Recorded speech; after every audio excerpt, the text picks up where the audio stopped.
Hi all, here's Marusa Art from Germany and welcome to my very first video for Instagram TV.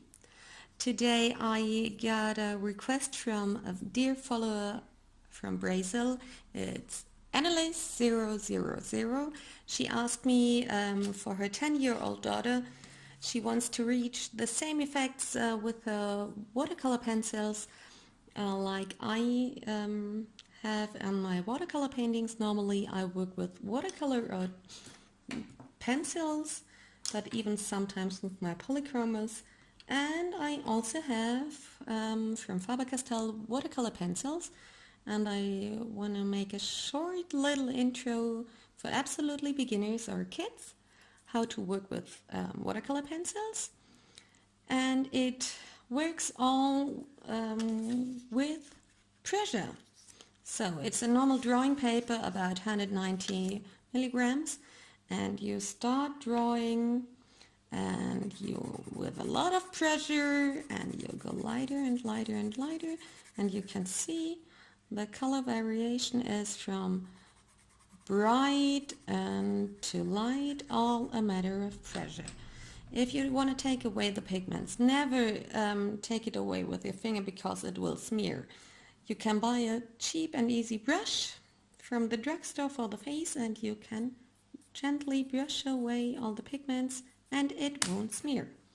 So if you want to take another color with watercolor pencils or any other colored pencils, you can set another color above, and you see blue and yellow is turning some sort of green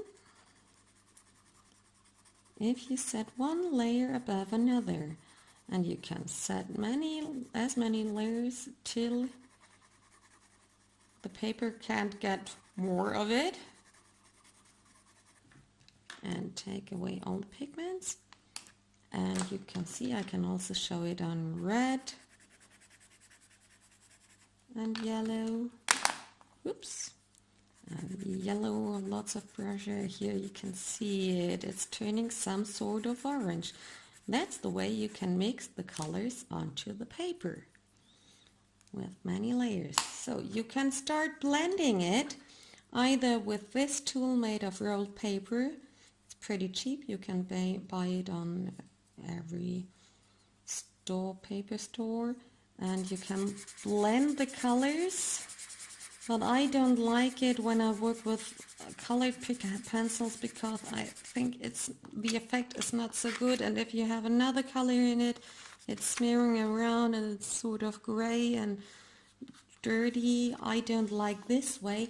The other way you can make it is with a special splendor. This one is from Lura.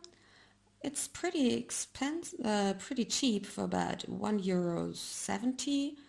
And with this one you can work the pigment into the paper.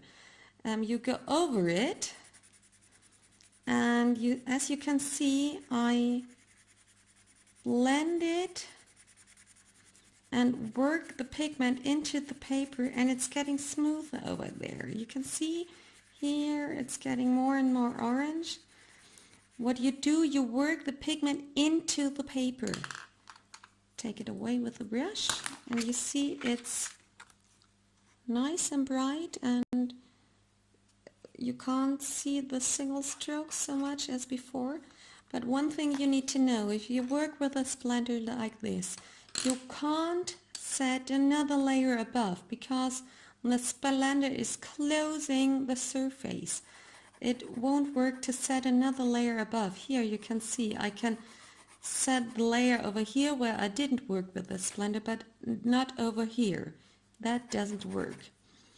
And it's a very nice way to make the colors brighter.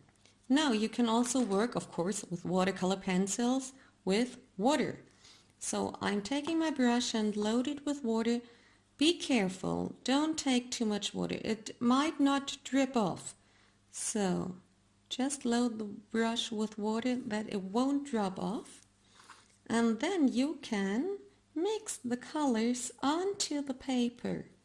And now you can see the yellow and the blues turning into a green, and see how rich the pigments are. But it's normal drawing paper, and if you work with the water onto normal watercolor onto normal drawing paper, you will ruin your paper. As you see, it's you even can make holes out of it because that's all paper.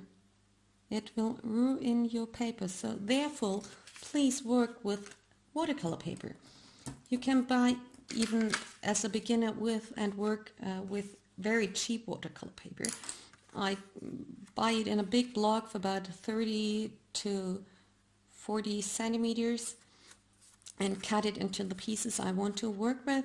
On one surface it's a little bit texture, on the other one it's smooth, and you can work with your pencils. I start with the dark blue, lots of pressure, and you can see the texture, and getting lighter, and I'll take another blue, a lighter blue, and lots of pressure and getting lighter, and then I start again. Clean the brush. I always clean it on my hand to see if there's no more pigment onto it. Not too much water, and then you can start. And you see, you can mix the colors, and it's looking like almost like watercolor. And you can mix it. So, and you even, if you say, oh, that's too much on one part of the drawing or painting, clean your brush again, and you can take away the pigments. Again, clean brush, take it away, or you take a little bit of paper towel and the wet surface and dip it around, and you have some cloud effects onto it. And if it's completely dry, you can work with another pencil over it, but you have to wait till it's completely dry, otherwise you will ruin your paper. And you can draw some other details. I have to be careful because it's not dry over here, and draw something like that. And even if you draw into the wet surface, you see you also have a little bit of the watercolor effect. Yeah, you can draw and it's flowing a bit away. Or afterwards you can start with another brush and paint over it. And that's the way you can make your first experiences with watercolors. If you're not so conform with painting, you start drawing, and by drawing you start with painting. So that was only a very small and quick demo. I hope it helped your daughter. Sorry, these are I hope it helped. I always love to help other people because I'm a teacher and I love teaching kids and everyone else. If you have any other questions, please send me a message or leave a comment. If I could show you something, I'm pleased to help you. I wish you a very nice evening, and bye from Germany, and see you next time.